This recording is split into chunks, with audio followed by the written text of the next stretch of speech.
Huling biyernes mga bossing ko ng Nobyembre, ngayon darating na November 29 mga bossing ko at saka November 30 naman ay huling araw mga bossing ko ng buwan ng Nobyembre.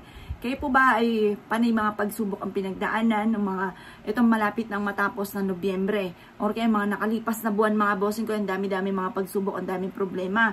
Ikaw po ay laging talo sa tinatayaan ninyo at tapos yung negosyo ninyo ay napakatumal. Ang dami mga iba't ibang pagsubok na pinagdaanan sa loob ng inyong pong tahanan. Away-away po kayo ng inyong pong pamilya. Masipag ka naman, pati ang inyong pong mga anak, masisipag mga bossing ko, pero parang sa ulat-wala ang pagiging masipag. Asya, tuldukan nyo na yung kahirapan na yan. Gawin nyo na po ito mga bossing ko. Dapat positive ka lamang habang ginagawa nyo po ito mga bossing. Kailangan may 100% kang paniniwala kapag ginagawa nyo po ito. At itong ituturo ko sa inyo ay very powerful mga bossing. Gawin nyo lang ito sa umaga mga bossing ko ng alas 7 ng umaga. Kumuha kayo mga bossing ko ng uling. Mga 20 pesos na uling, bumili po na kayo mga bossing. Kapag napanood nyo itong ngayong araw na ito, bumili ka na. Pagkatapos mga bossing, kailangan nyo ng mga durog na dahon ng laurel. Ganon din pa mga bossing ko yung mga pinagbalatan ng bawang, ng sibuyas, mga bossing at asin. Magpaparikit ka lamang po mga bossing ko ng apoy dyan mga bossing ko sa inyo pong daspan na mga bossing na yero. Baka sa plastic ha, huwag syempre doon, dapat sa yero. At pagkatapos nyo po magparikit mga bossing ko, pagka may mga baga-baga na po siya, ibudbud nyo na yung mga durog na dahon ng laurel, pinagbalatan ng bawang at sibuyas. Pagkatapos kapag may apoy-apoy na po siya, lagyan nyo ng kapranggot na asin. Yung usok po noon ay panawagan ng swerte.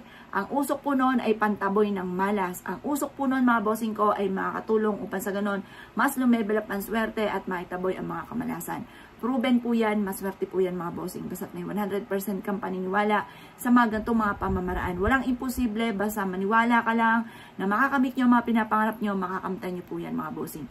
Mula sa may main door, papasok ng inyong tahanan, mula sa may gate, kung may gate po kayo sa gate, papasok na inyong tahanan mga bossing, buksan ng mga bintana, ang mga pintuan, papasukin ng swerte at itaboy ang malas. Kasi maaaring may mga kumapit tuko ng kamalasan po dyan sa mga pader ninyo, sa mga kisame, mga bad spirit na hindi nakikita. Na maaaring ito ang nagiging dahilan kung ba't lagi kami namalas, kung bakit ikaw po ay parang mailap ang swerte, magamat ikaw ay masipag at matyaga, pero lagi ka pa rin minamalas, mainam na subukan nyo po ito. Proven po ito mga bossing, maswerte po ito. Basta't may 100% kang paniniwala sa mga mga pamamaraan mga bossing ko ha. Gawin nyo po ito. Basta, kailangan mga bossing ko kapag po na nakapagpausok ka na sa loob at may mga natira pa mga bossing ko na umuusok, ilagay nyo lang sa gilid ng pintuan ng inyo pong main door mga bossing. At pagkatapos mga bossing ko, basta dyan lang muna yan na yan siyang maumusok na umusok.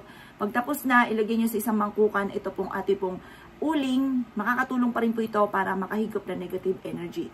Kaya kung kinaniwala at mapapanood nyo ito, gawin nyo na po ito, huwag ka na magpatumpik-tumpik pa sa mga murang halaga na maaaring makapagpataboy ng mga kamalasan, ay makakatulong po ito ng malaki mga bossing. Kaya kung kinaniwala at naisyo po itong gawin, asya mga boss, good luck po sa iyo po lahat.